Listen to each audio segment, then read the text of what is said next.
We're living in the space age right now and have been since 1957, though I don't think I'm alone in saying that it really doesn't feel like it. Conspiracy or not, Apollo 11's July 1969 moon landing captivated the imagination of every human being on our pale blue dot.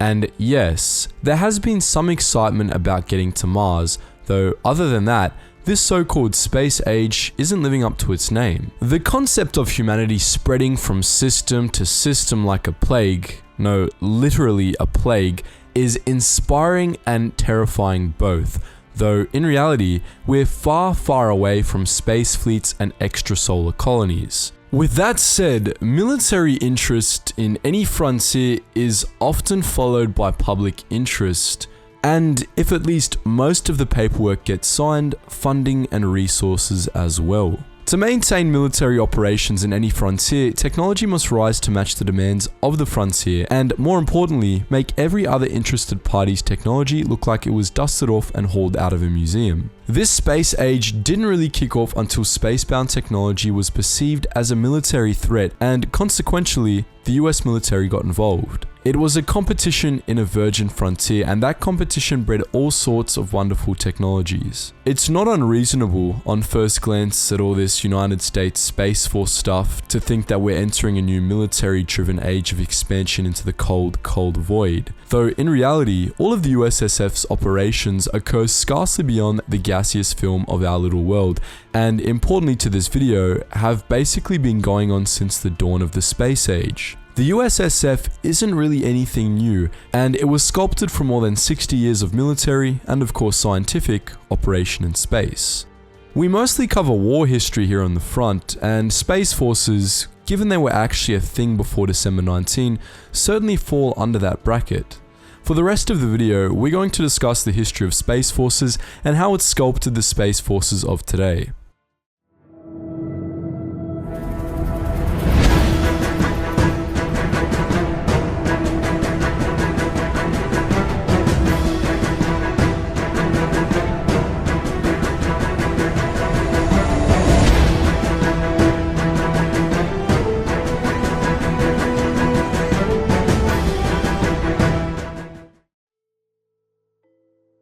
The space age was born during and as a result of a desire for space supremacy in the Cold War, and the competition between the US and the USSR to achieve it is known commonly as the space race. The USSR got a satellite, Sputnik 1, up in orbit first in 1957, and soon after, both the US and the USSR were deploying satellites on the reg. These were recon satellites only, deployed both to take images of rival military installations and ensure other nations were sticking to their end of the Outer Space Treaty, which we'll get into soon. What's more exciting is that though both nations were researching all sorts of fun ways to engage in satellite-to-satellite combat, the most exciting of which being the kamikaze-esque satellites and directed energy weapons, which, yes, thank the force, yes, included lasers. To the surprise of no one, after all it was the Cold War, both the US and USSR researched putting nuclear bombs into orbit, and both these powers developed ground-based ballistic missiles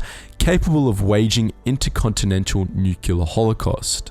While said ballistic missiles traveled ground to ground in an arc, that arc actually crested into space, and both the US and USSR explored anti-ballistic missile technology delivered by weaponized satellites in space. The Strategic Defensive Initiative, proposed by former President Ronald Reagan, was a space-based system founded on such technologies. Though, for the laughable logistics of the thing, it was mocked compared with Star Wars and it never left the ground. On the Soviet side of things, they developed, among other technologies, the Polyus spacecraft, a prototype orbital weapon platform designed to take out satellites just like those in Reagan's failed Strategic Defense Initiative, with, wait for it, lasers. The craft never found its way into space. Luckily, all of these propositions and prototypes never saw action, though before we move on to the Outer Space Treaty and post-Cold War space forces, the US thought about nuking the moon, just to show the world who had the biggest stick. And after the US realized that nuking the moon maybe wasn't the greatest idea and zipped up their pants, establishing a military base on the moon as well, although none of this came to pass. Now, the idea of throwing nuclear bombs from continent to continent was scary enough, so in 1967, most of the world agreed that launching nukes from orbit was crossing the line and signed the Outer Space Treaty. The treaty, however, didn't just include the commandment, "Thou shalt not place nuclear weapons or other weapons of mass destruction in orbit or on celestial bodies or station them in outer space in any other manner." It covered the use of the moon and other celestial bodies, the roles of astronauts as envoys of humankind, contaminating space and celestial bodies, and other clauses regarding the exploration and habitation of the universe. The treaty stands to this day, and to say it's Carl Sagan cool is an understatement. After the Cold War and disintegration of the USSR, space militarization didn't change all that much. While the names of the administration, which we'll get into soon, were shuffled around a bit, both the US and the USSR maintained space forces whose space-bound material, if we can call it material, remained limited to satellites. Three common military uses for orbital satellites were, and still are, for recon, global positioning systems, and communication. Space-bound weapon systems are still limited by international treaties like the Outer Space Treaty. An Earth-bound target has never been successfully neutralized from orbit, and satellites have only ever been attacked in training or deactivation missions. No one has ever been wounded or killed in a military conflict in space.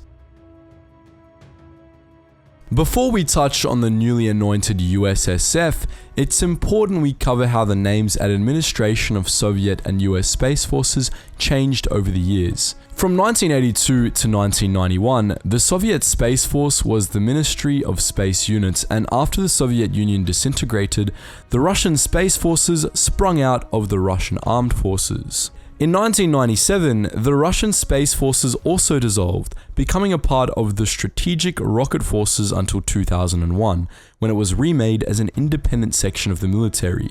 Then, in 2011, the Russian Space Forces became the core of the Russian Aerospace Defense Forces. And in 2015, this organization was merged with the Russian Air Force to become the Russian Aerospace Forces, of which the Russian Space Forces was a branch. Still following? As for the US Space Forces, military space development started in 1945 under the Army Air Forces and was then organized under the US Air Force after it gained independence from the Army until 1982, when Air Force Space Command was created. While the Air Force now commanded the majority of US Space Forces assets, the Army and the Navy possessed some too. This brings us to the USSF, which was established on the 20th of December 2019. You know, the military organization that copped all the heat for stealing the Star Trek insignia. The soldiers and sailors from the US Army and Navy Space Forces will have joined their Air Force counterparts in the USSF by 2022. So, what will the USSF actually do? If you're looking for the answer, construct a Death Star and destroy Alderaan, you're going to be slightly disappointed. The answers are a little vaguer than that, including such mission sets as achieving space superiority, supporting other operations, such as the operation of recon GPS and communication satellites, supporting other services, such as civil and commercial services and space lifts, and supporting nuclear command, control communications, and detonation detection and missile warning and defense operations. The first of their two functions, as detailed in the USSF Act of February 2020, is quite simply to provide freedom of operation for the United States in, from, and to space. So, the most important thing to understand from all of this is that space forces have been a thing for over 60 years, and the USSF is simply an amalgamation of all space forces in the US military into one distinct and individual force, equal in title to the Army, Navy, and Air Force. Functionally, it's not really anything new. A stereotypical space force, as in a fleet of spaceships packed to the blast doors with armor-clad military personnel or droids, does not yet exist, and satellites remain the primary in-orbit assets of any space force, of which there are more than those maintained by the US and Russia. Their space forces are simply the only independent space forces in the world at present, though China, Japan, India, and the European Union aren't so far behind. Also, space forces are largely concerned with what's going on down below, on Earth. They're really mostly looking in, not out. But you mustn't forget, this is simply what we know. There's very likely a lot we don't know. It's space, after all, the final frontier. Just don't expect the formation of the USSF to make good on this whole space age thing and catapult humanity into the stars just yet. If that happens, the best the aliens could do is pray that their star burns out before we arrive. Anyways guys, that's it for our Space Forces video. Make sure you let us know your thoughts in the comment section below. And as per usual, just before you go, if you want to join our wider community, make sure you check out our Discord. And if you want to support the channel more than you already are by watching this video, please do check us out on Patreon. If you do decide to donate, you get access to a special behind the scenes Discord where you can see how we all interact and what we do. Anyways guys, as always, thank you so much for watching and I hope you learned something new.